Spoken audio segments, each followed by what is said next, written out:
Sir Iran की बात करें तो ईरान की जानिब से आलमी तवानाई एजेंसी से मावनत मुअत्तल करने का कानून पास कर लिया गया है। क्या ईरान का IAEA से ताउन मुअत्तल करना एक ख़तरनाक आलमी नज़ीर कायम कर रहा है? ख़तरनाक तो मैं मिस नहीं कहूँगा, बहुत सारी दुनिया में कंट्रीज़ हैं जिन्होंने IAEA की इंस्पेक्शंस जो हैं वो उस तरह से कबूल नहीं की हुई। इवन हम्म। इज़राइल उस खत्ते में है, ये एटमी क़ुव्वत है। कुछ लोग कहते हैं उनके पास कोई शायद 200 के करीब, 150 200 के करीब वेपन्स भी हैं, लेकिन आज तक उन्होंने अपनी किसी फैसिलिटी की इंस्पेक्शन नहीं करने दी, ना ही उन्होंने एनपीटी साइन किया। ईरान ने तो फिर एनपीटी साइन किया था। हम्म। और अभी उन्होंने इंटरनेशनल एटॉमिक एनर्जी एजेंसी जो है उनके साथ ताउन को मुअत्तल करने का या कैंसिल करने का बिल पास किया, और ये सिर्फ़ और सिर्फ़ उनके अपने एटीट्यूड की वजह से हुआ है कि ईरान को उन पे शक है कि शायद उनके बारे में जो इन्फॉर्मेशन है, उनकी जो न्यूक्लियर साइट्स हैं, जो उनकी एबिलिटीज़, कैपेबिलिटीज़, एनरिचमेंट है, उसके बारे में जो इन्फॉर्मेशन है वो शायद उनके मुताबिक इंटरनेशनल एटॉमिक एनर्जी एजेंसी जो है इन्होंने दी है, तो इसलिए उन्होंने मुअत्तल किया है। ख़तरनाक वर्ड के लिए जो आपने फरमाया, मेरे ख्याल में ख़तरनाक तो नहीं हो सकता। हाँ, एतराज़ात ज़रूर आ सकते हैं, सारा कुछ हो सकता है, लेकिन मेरे ख्याल में जब ये सारे लोग मिल के बैठेंगे, नेगोशिएशंस होंगी, तो शायद कुछ चेंजेस इसमें भी आ जाएँ, और आगे जो है ईरान के लिए भी क्योंकि जो ईरान है के लिए अपने बारगेन अब करने के ईरान के लिए। लिए ज़्यादा मुश्किलात हो जाएंगी ना, सैंक्शंस जो है वो मज़ीद टाइट हो जाएंगी।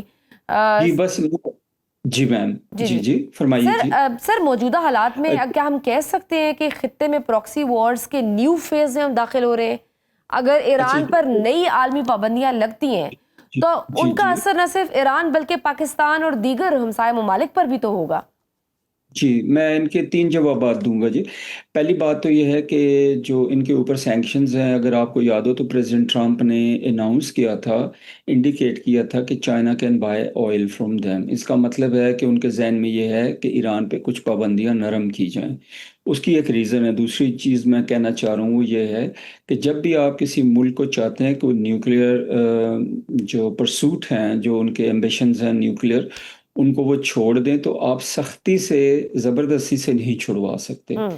क्योंकि आप सख्ती करेंगे, ज़बरदस्ती करेंगे, अटैक करेंगे, उनको कोएर्स करेंगे, मिलिट्री एक्शन करेंगे, तो उनके अंदर सेंस ऑफ इनसिक्योरिटी बढ़ेगा। जब सेंस ऑफ इनसिक्योरिटी बढ़ता है, तो उनकी क्वेस्ट फॉर न्यूक्लियर जो पावर है या न्यूक्लियर वेपन्स जो है, वो ज़्यादा हो जाएगी। तो मेरे ख़्याल में आगे जो बात आप फरमा रही थी सैंक्शंस के बारे में, मैं ये समझता हूँ कि अमेरिका को उनके ऊपर सैंक्शंस कम करनी पड़ेंगी अगर वो चाहते हैं कि ईरान खित्ते में एक पीसफुल कंट्री के तौर पे सारे सिस्टम में जो वो बना रहे हैं, हम्म। पीसफुल सिस्टम जो वो कहते हैं, उसमें इंटीग्रेट हो जाए। और उसमें सबसे बड़ी बात ये है कि जो प्रेसिडेंट ट्रंप का ड्रीम है वो है अब्राहम एकॉर्ड्स, जी। कि ये सारे मुल्क जो हैं अब्राहम एकॉर्ड्स में आ जाएँ और इज़राइल को तस्लीम कर लें। उसका मतलब ये होगा इनडायरेक्टली, और आपस में मिल के तजारत करें, और जो इलाके में खुशहाली हो। सो ये उनका है ड्रीम।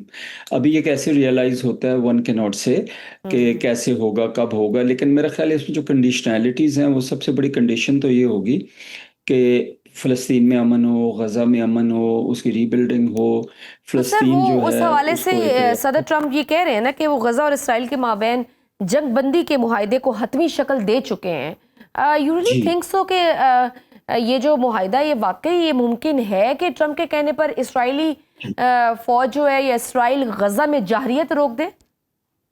आपको अगर याद हो प्रेज़िडेंट ट्रंप का टोन एंड टेनर, कि जब इज़राइल ने जो सीज़फायर था उसकी खिलाफ वर्ज़ी की और उन्होंने कुछ जहाज़ भेजे, तो आपको याद ही होगा कि उन्होंने किस तरह सख्त अल्फाज इस्तेमाल किए थे, और साथ ही उन्होंने एक ट्वीट भी किया था कि इज़राइल को सारे जहाज़ वापस ले आओ, और वो सारे के सारे जो एक फ्रेंडली वेव करके हम्म। वापस आए। मेरे ख्याल में प्रेसिडेंट ट्रंप जो है उनका इन्फ्लुएंस इतना होगा कि वो इज़राइल को कायल करें कि जंग बंदी करें। अभी जो मैं सुन रहा था, पढ़ रहा था कि वो 60 डेज़ की जंग बंदी कह रहे हैं। जी। 60 डेज़ के अंदर वो चाहते हैं कि इनके मामलात जो हैं आपस में रिज़ॉल्व हों।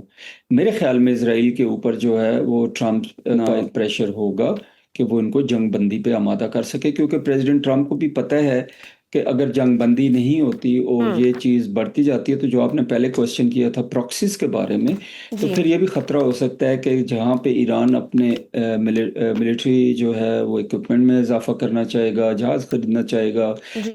जी। मिसाइल खरीदना चाहेगा, और उसके साथ-साथ जो है वो ये भी पॉसिबिलिटी हो सकती है कि जो वीकर ऑप्शन, सस्ती ऑप्शन होती है, वो प्रॉक्सी वॉर होती है। और अगर खित्ते में इसी तरह बदअमनी रहती है और ज़ुल्म जारी रहता है मुसलमानों पे और गज़ा के लोगों पे जिस तरह ज़ुल्म हो रहा है, तो हुँ। ज़ाहिर है लोग फिर गुस्से में आके रिएक्शनरी होके दोबारा जो है वो प्रॉक्सी वॉर की तरफ जा सकते हैं। सर, जंगबंदी के 2 माह बाद भी भारत का स्टेट ऑफ डिनायल में रहना खित्ते के अमन के लिए कितना खतरनाक हो सकता है? भारत की जानिब से जंगबंदी पर अमेरिकी सालसी को भी तस्लीम ना करने के पीछे क्या मुमकिन हिकमत अमली हो सकती है? जी, अस्सलाम वालेकुम। बहुत शुक्रिया मिस शिजिया आपका, मुझे अपने प्रोग्राम में लेने के लिए जी।